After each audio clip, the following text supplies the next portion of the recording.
Adam asked Satan if he could return him to the Garden of Eden, and Satan's answer will completely shock you.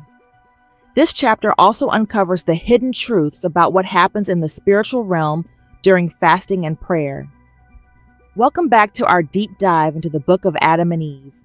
This is part 7 of our series, and if you haven't seen parts 1 through 6, make sure to check the description box or the comments for the links. You don't want to miss the earlier chapters that lay the foundation for everything we're about to explore. Let's dive in. Then the word of God came to Adam, saying, Adam, look at the difference between the garden of joy I created for you and this earth of toil where you now dwell. Look at the angels in the garden, full of light and glory, and then look at yourself, alone on this earth, surrounded by Satan and his wickedness. If only you had obeyed me and kept my command, you would still be with my angels in that garden. But because you listened to Satan, you have become his guest in this world of hardship, filled with thorns and thistles. Ask Satan, the one who deceived you, to give you the divine nature he promised. Ask him to make for you a garden like the one I gave you. Can he fill you with the bright nature you once had? Can he give you rest or create within you a reasonable soul, as I did? Can he move you to another earth better than this one? No, Adam. He cannot fulfill even one of the promises he made to you. Now, acknowledge my mercy and favor towards you. Despite your transgression, I have not repaid you with destruction. Instead, I have promised you that at the end of the great 5 days and a half, I will come and save you. Go down from this place, for if you stay here, the cherub with the flaming sword may destroy you. Hearing this, Adam's heart was comforted by God's words, and he worshipped before him.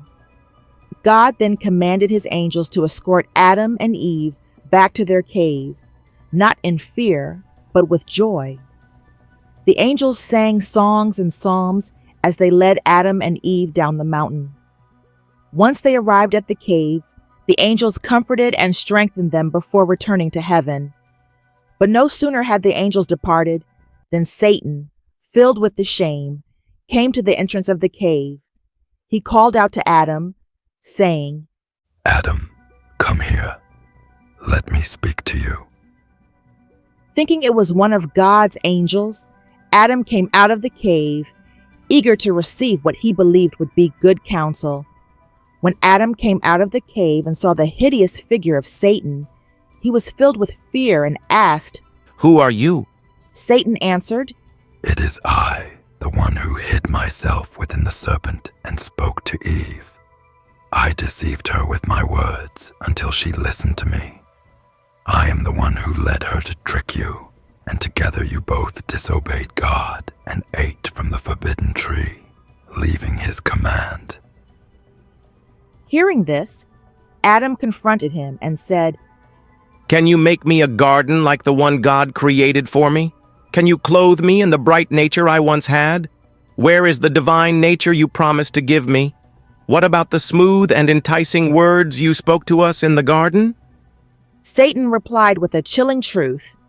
Do you think that when I speak of something, I have any intention of fulfilling it? Never. I have never even thought of achieving the things I claim. That is why I fell, because I desired what I could not have. And now I have made you fall in the same way. Whoever follows my counsel falls just as you did. He continued, Because of your disobedience, you are now under my rule. I am king over you because you listened to me instead of God. You and your descendants will remain under my power until the day of deliverance promised by your God. Satan's voice turned sinister as he added, Since I do not know the exact day or hour that your God will fulfill his promise to deliver you, I will not relent. I will multiply war, murder, and suffering upon you and your offspring. It is my will that none of the sons of men inherit the place we once had in heaven. Our dwelling is in burning fire, and we will not cease our evil work, not for 1 day or 1 hour. And know this, Adam, I will sow fire upon you when you return to the cave to dwell there. Adam, deeply grieved by Satan's words, turned to Eve and said, Did you hear what he said? That he will fulfill none of the promises he made to you in the garden. Is it true that he has become king over us? But then Adam resolved, saying, We will ask God, who created us, to deliver us from his hands. Adam and Eve, overwhelmed by fear and sorrow, lifted their hands to God in prayer. They begged him to drive Satan away, that he might not harm them or tempt them to deny their Creator.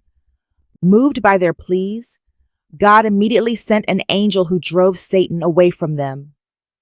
This took place around sunset, on the 53rd day after Adam and Eve had been cast out of the garden.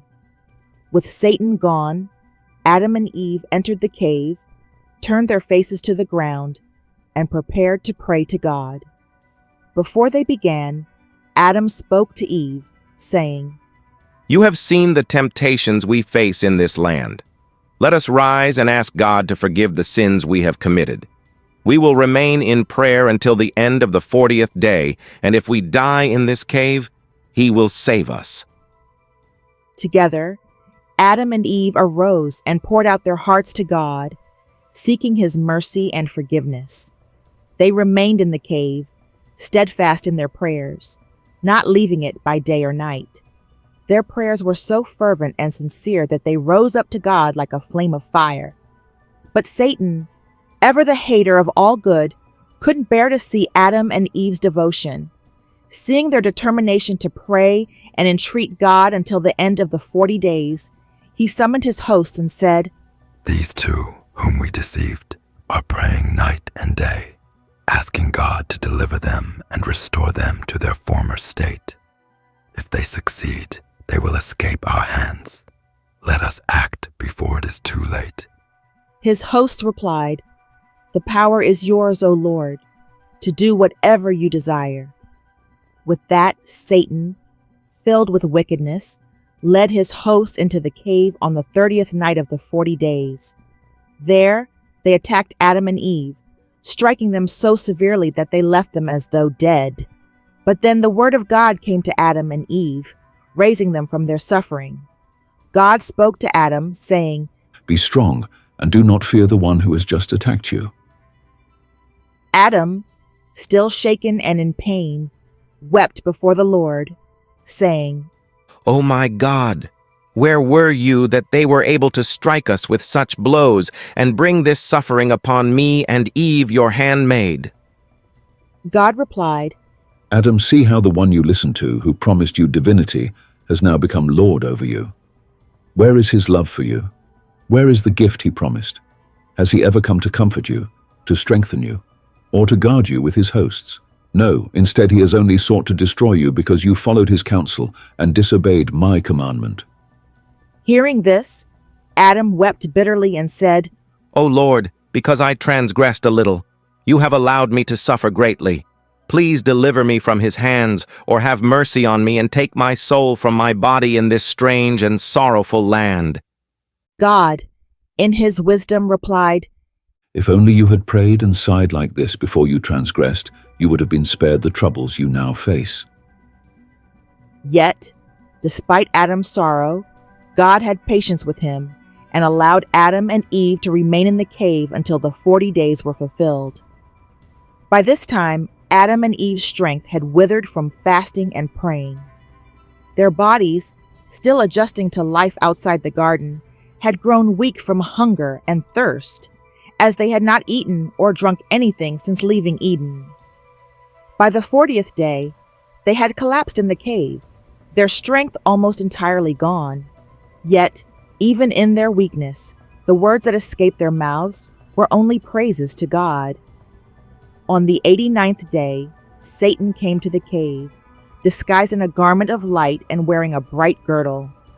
In his hand, he carried a staff of light, and though his appearance was awe-inspiring, his face seemed pleasant, and his speech was sweet. Satan had transformed himself to deceive Adam and Eve, hoping to lure them out of the cave before they fulfilled their 40 days of fasting and prayer. Within himself, Satan reasoned, If they complete these 40 days, God will either restore them to their former state or grant them mercy and comfort, just as he did before. I must act now. Drawing near the cave in his dazzling form, Satan called out to Adam and said, Adam, rise up, you and Eve, and come with me to a good land. Do not fear. I am flesh and bone like you. When God first created me, he placed me in a garden on the northern border of the world and commanded me to dwell there. While I abided by his word, he caused a slumber to come over me and brought you, Adam, out of my side. But he did not let you remain with me. Instead, he took you in his divine hand and placed you in the garden to the east. When this happened, I grieved deeply, for while you were taken from my side, you were not allowed to stay by me. God tried to comfort me, saying, Do not grieve over Adam. I have taken a helpmate from his side and given him joy through her. Satan continued, I only learned of your current trials when God spoke to me and said, Adam and Eve have transgressed. I have driven them out of the garden, and now they dwell in a land of sorrow and misery. Arise and go to them. Do not let Satan afflict them further, for they are weak and helpless from hunger. God instructed me to take you to myself, give you fruit from the tree of life, clothe you in garments of light, and restore you to your former grace. He even promised to send a cloud to carry me to your cave and back. Look at me, Adam and Eve. See my gray hairs, my feeble state, and the distance I have traveled for your sake. Come with me to a place of rest. Satan then wept and sobbed before Adam and Eve, his tears soaking the ground. When Adam and Eve looked at his appearance, his white hair, his beard, and his seemingly kind face, they softened towards him. Hearing his sweet words and seeing his resemblance to themselves, Adam and Eve trusted him.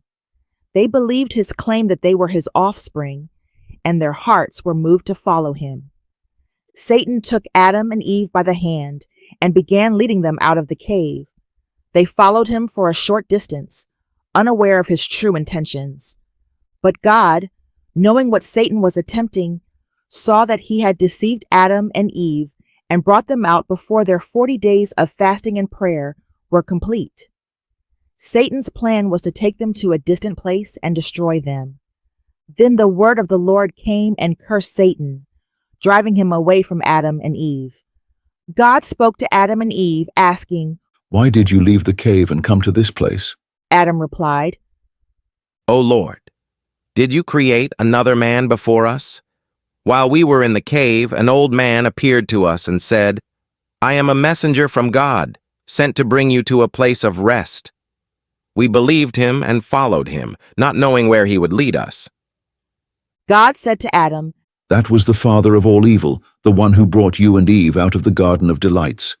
When he saw that you were united in fasting and prayer, remaining steadfast in the cave until the end of the 40 days, he sought to ruin your purpose and break your bond. He wanted to destroy your hope and lead you to a place where he could destroy you. Since he could not harm you in your faithfulness, he disguised himself to look like you and pretended to be a messenger of truth. But in my mercy and favor, I did not allow him to destroy you, and I drove him away from you. Now, Adam, take Eve and return to your cave. Remain there until the morning of the 40th day. Then go to the eastern gate of the garden, as I have instructed you. Hearing this, Adam and Eve worshipped God, praising and blessing him for delivering them from Satan's deception. They returned to their cave that evening, on the 39th day. With great zeal, they prayed to God for strength, as hunger and thirst had drained their bodies. They spent the entire night in prayer until morning. When dawn came, Adam said to Eve, Arise, let us go towards the eastern gate of the garden, as God has told us. They prayed their daily prayers and left the cave, heading towards the eastern gate. Along the way, they stopped and prayed again, asking God to strengthen them and provide for their hunger. After finishing their prayers, They remained where they were, too weak to continue. Then the word of God came to them, saying, O Adam, arise and bring 2 figs here. Adam and Eve, though weary, arose and began walking until they neared the cave once more. That was everything for part, and stay tuned next week for part 8. Like, comment, and subscribe to be reminded.